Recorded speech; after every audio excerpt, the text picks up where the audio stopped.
What is your favorite film you've ever worked for or on? So one of the best experiences I ever had was on a film called Coming and Going, which was written and directed by my husband, Eduardo Ponti. And that was a comedy film that we just had so much fun on. And we shot it here in LA, and I loved that. And then the other film that I also had a really good time on was Yes Man with Jim Carrey. That was a film that we shot over like 4 months. And he's just such a wildly talented personality that every day was like, you know, you're taking like a Jack in the Box out of his box. He's so animated and funny, and so that always stood out to me as a really fun experience. I liked that one. Great. Why acting? Why not costume design or makeup or anything else in the film industry? It's a good question. When I was in 7th grade, I took a drama class, and we studied Shakespeare, and we prepared for like a Shakespeare play. And I just remember falling in love with really the stories and with Shakespeare, because I just thought that was the best storytelling I had ever experienced, and getting to act out all the roles. And so I fell in love with acting then. I did not intend on like graduating high school and going to pursue it, because I just thought it was really difficult, and that it would be very like a career and a life of just kind of up and down, constant rejection. And I didn't come from a family that did that, so I didn't think that it would be right for me. But I really did love storytelling, and I loved writing, and I knew that I had this creative bone, and I'd see movies and I'd want to be in them, and I'd act them out. And I used to watch Saturday Night Live a lot and like pretend I was all the characters. So I definitely had that in me. But I decided to go to film school. And so I went to film school at USC, and I studied directing, and that's what I graduated in, was directing and producing. And so I really felt like I would get into the field, but what would it be? In film school, they make you do everything. And so you get a chance to edit and to do sound and produce and direct and write. And during that process of trying everything, I zeroed into what I liked, and that was directing and producing. But the acting bug was still sort of there. And a lot of my friends at school, they didn't know any actors, so they would ask me to be in all of their films and stuff because they didn't know anybody else. And so I ended up, being in a lot of people's movies because I was the only one that had any acting abilities. So, have you ever been nervous going into auditions? Of course. I would be a cyborg robot if I wasn't nervous. Yes, absolutely. I mean, it's like speaking in front of a class. It gets very, you feel your tummy moving, and you lose your voice, and you get a little hot, and all of those same feelings are the same that I had when I first started acting. They're the same when you audition. I think the difference is that the more experience that you have, the more you understand how to manage that nervousness. Breathing helps, and I like to listen to music. So I'll pick like a song maybe that's in the mode of the audition that I'm going in for, and I'll listen to that piece of music, and then I'll go into the audition, and I'll come back and I'll turn on the same piece of music. So it's as if time didn't even stop. I just stayed in my zone and did it. But you do have to learn a lot of techniques to help you relax and stay centered on what you want to achieve, because you only have a few minutes to show your stuff, and you can't get a second chance in doing it. So once you practice some of those techniques and you really work on it, I think that you just get more focused and more comfortable just doing it. Okay, so who was your most prominent influencer? In my life? Yes. Or for acting? For acting, probably. For acting? I loved Lucille Ball. Are you familiar with Lucille Ball? Okay, so I loved Lucille Ball. I used to watch her all the time. She was the funniest person ever to me. I just thought that, making people laugh would be one of the most fun jobs ever. And that's what I did when I did plays in school and stuff. I always did kind of comedic wacky things, and I really enjoyed that. But she was somebody who just made me think like, oh, that's what she does. That's her job. Like she gets to go and like pretend and play these different characters. So I think she was one of the first people. But then I enjoyed a lot of different types of actors growing up. I really love Isabella Rossellini, was one of the people that I would watch her work when I was younger, and I thought she was very unique. I was very European. In my look, I didn't really relate to some of these very like American actors at the time. And what I mean by that is they were all very like blonde and like the button nose and they looked a certain way. And I felt like, oh, I would only work in Europe because I don't have that kind of a look. But the truth is that in America we have a melting pot, and it has grown and changed, and I think it is every day, and there's more diversity in stories that we're seeing in the movies and in television. So yeah, I mean, that was one person, but then there were so many people along the way that I really love. Kate Winslet, I remember seeing her in Titanic, and I thought she was just everything, you know. Did or do you ever try to please critics instead of focusing on your acting style? No, because I don't think you can ever please critics, and you can never guess, because we don't have a magic ball to guess what anybody is going to like or not like. So I do believe that the journey is to do what you feel good about, tell stories that you feel good about, that you want to tell, and to feel good about that. And then hopefully the right people get to see it and appreciate it. So. When you get a role, how do you prepare to play them? Well, it depends on the role, but usually the kinds of questions that I will ask myself in preparing for a role is, well, one, who is the person? Like, you know, what's the story that we're telling? Is it somebody who, like most recently, I have a film coming out. It's called Ride. And do you know who Ludacris is? Yeah. Chris Bridges? Okay, so it is a true story where Chris and I play a couple, an interracial couple, who adopt a young boy who was in prison, and he was raised a white supremacist. So we adopt him and in hopes to give him a better life, but now we have this young boy who is a racist in our house, and he's quite angry. And so the story is about us giving him a second chance.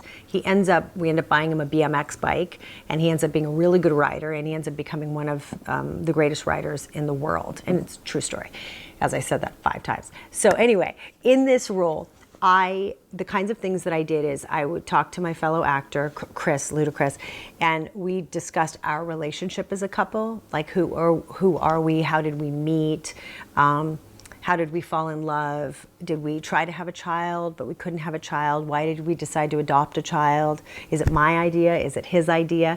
Understanding all these things so that when we play the scene where we go and get this boy, what is it that motivates the scene? Then we do things like, I like to work from the outside in a character as well, which means, you know, we discuss the clothes. So I sit with a costume designer and we talk about who this woman is. And so all of these things come together to create a character. All of these things come together to decide what kind of a character it will be.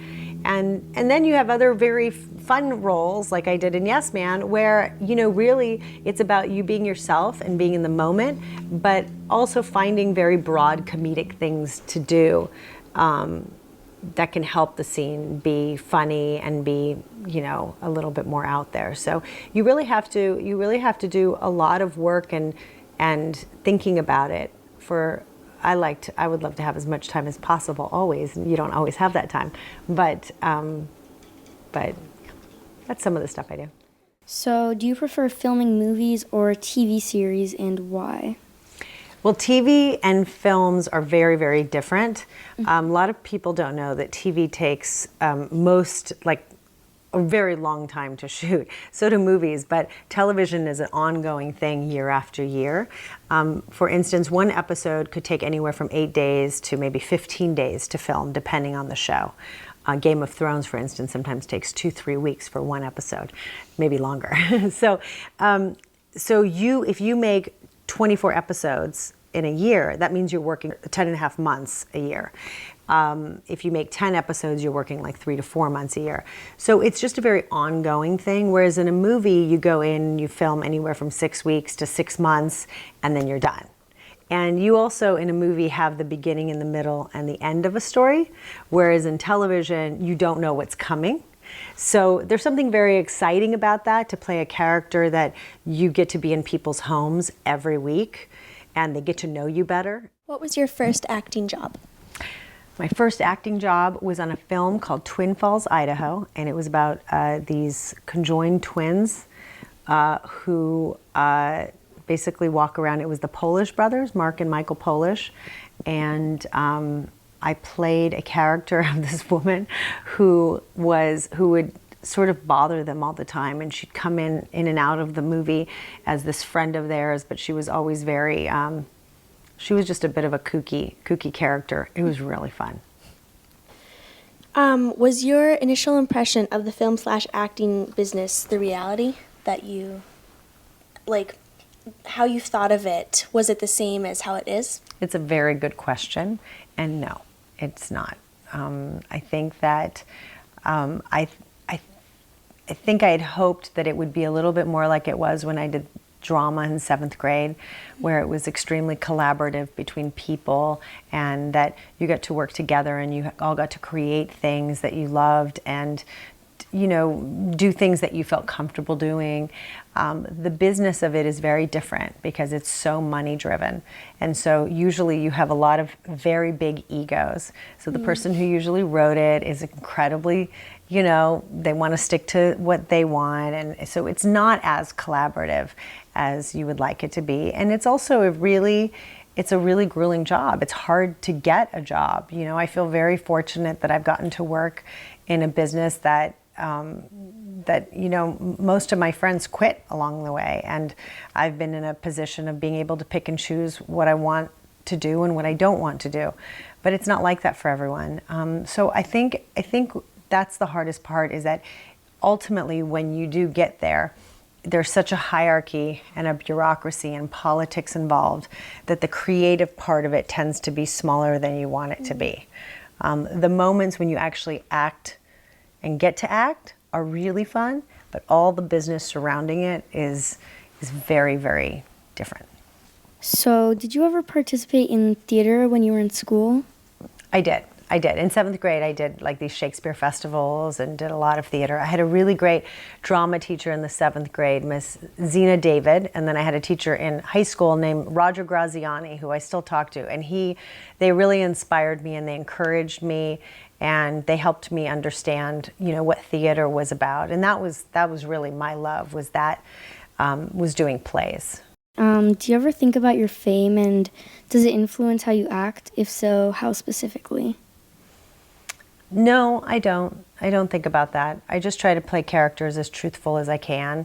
I think that, you know, if you're an actor, you're a truth seeker and you're hoping to do things as authentic as possible. And so, no, I don't think about that. You know, taking glamorous pictures or the promoting of a project or a movie or a show is very different than the actual work that you're doing when you're on the set. When you're in a set and in a scene, you're telling that story. But when you're afterward, when, you know, they want you to make it look all glossy and make their posters and stuff, that's different. You're not really as in character as you would be. You're just promoting it. So I don't think about that, no. Okay. Do you enjoy working on different subjects, such as different film subjects and plots? Yes. I love everything except for horror. I'm not a big horror person. I don't like that. I like a psychological thriller, but I'm not into, like, you know, kind of slashery. I won't do that kind of stuff. But otherwise, I love comedies, and then I also love really dramatic films like Moonlight last year that came out. It just blew my mind. Call Me by Your Name this year was just one of my absolute favorite movies. I just thought it was so beautifully well acted, and this young actor, Timothée Chalamet, as you probably know, is just so beautiful. I thought that was great. So to me, it's really about the story. I think the thing that I've learned is that the story you want, the story that you want to tell when you are, you know, in high school is very different than the story that you want to tell when you're 40 years old and a mom. And so it's, I think it changes as you grow, the kinds of stories that you're interested in. But I like all sorts of stuff, really. Where did you study in college or for higher education? USC. Some other people that went to USC, well, most recently, my classmate Ryan Johnson just directed the new Star Wars.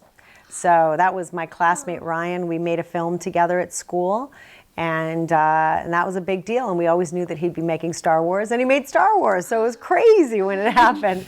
So also another classmate, Richard Kelly, he did a film called Donnie Darko.